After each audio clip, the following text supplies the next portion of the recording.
उदय भाऊ, नरेश म्हस्के सारख्या लोकांवर मी अजिबात प्रतिक्रिया देत नाही.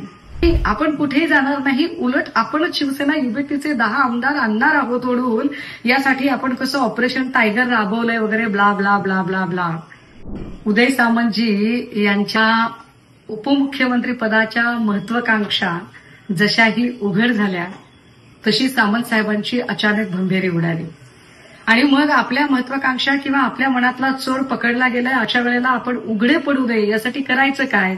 मग सारवासारव करण्यासाठी त्यांनी एक वेगळीच की आपण कसे कृतज्ञ आहोत, आपण कसे ऑब्लाइज्ड आहोत, आपल्यावर किती शिंदेंनी उपकार केलेले आहेत आणि आपण कुठेही जाणार नाही, उलट आपणच शिवसेना युबीटीचे 10 आमदार आणणार आहोत ओढून.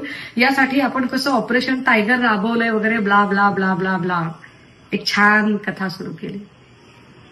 उदय भाऊ, नरेश म्हस्के सारख्या लोकांवर मी अजिबात प्रतिक्रिया देत नाही. कारण नरेश म्हस्केचा प्रॉब्लेम असा आहे की ते खासदार जरी झाले असले तरी खासदारकीची पद किंवा खासदारकीचा जो ऑरा असतो तो त्यांना अजिबात कॅरी करता येत नाही. पण उदय भाऊ, तुमच्याकडनं नाही हो मला ही अपेक्षित. काय झालं आता तुमच्या त्या ऑपरेशन टायगरचं? म्हणजे वाघाची शिकार करायला गेलात, हाती एखादा उंदीर तरी लागलाय का बघा.